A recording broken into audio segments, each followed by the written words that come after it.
Hey, it's Liberal Dan here. I have made a few videos about Kyle Rittenhouse and the trial, but I feel like I need to ask a question, specifically to those people who believe that Kyle Rittenhouse is factually innocent. Now, if you think that he's guilty, or if you are uncertain about his guilt, but don't believe there's enough evidence in the case to convict, I do welcome your opinion on this as well. But I'm specifically wanting to hear from the people who insist that Kyle Rittenhouse is factually innocent. What do you think about the Ahmaud Arbery case? Gregory McMichael, Travis McMichael, and William Bryan all face felony murder charges in his death. We've all seen the video. We all saw what happened. But we also know that groups of people can see the same footage and reach different conclusions about what happened.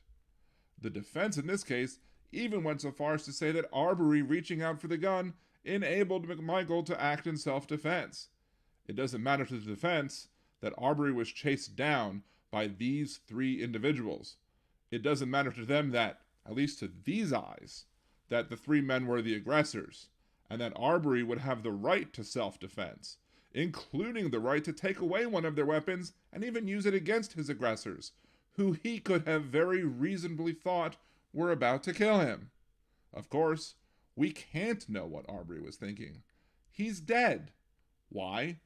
Because we have more and more people in this country thinking that it is their job to take the law into their own hands. And why is that? Our system of laws have changed in this country to protect these wannabe vigilantes.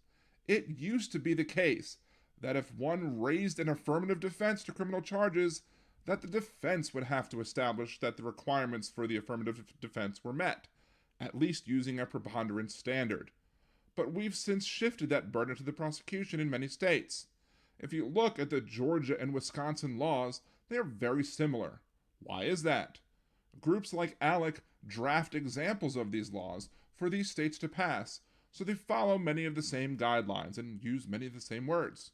Unfortunately, not only do they change the burden of proof on affirmative defenses, requiring the prosecution to have to prove a negative, a logical fallacy, these laws are also often ignored in many circumstances. Like in this case, these three people believed that Arbery may have been the individual robbing these people's homes. Even if that was true, the law in Georgia does not allow for people to use force to defend property that they have no connection to. And deadly force is not allowed to simply defend property that is not your dwelling. Their illegal actions are likely to be ignored by people who believe them to be innocent. They may very well say things like, as soon as Arbery grabbed for the gun, that McMichael was justified in using deadly force, just like the defense, despite McMichael being one of the people accused of being the aggressor. Aggressors don't get the same rights of self-defense. So for those of you who believe that Kyle Rittenhouse is factually innocent, do you believe the McMichaels and Bryan are also factually innocent? If not, what do you believe the difference in the cases are so that you might believe that Rittenhouse is innocent, but that they are guilty? And if you believe them to all be innocent, can you name any recent case where individuals, preferably white males, claim self-defense but were rightfully convicted, or that if the case is pending that they should be convicted? Because if you are always going to side with the gun owner no matter what, then that takes away from your credibility. Just as it would take away from my credibility if I could never point at a claim of killing in self-defense and say, that was justified. And I have. Look up the Merritt Landry case in New Orleans. I stated from day one that the Louisiana laws protected his ability to shoot the individual breaking into his house.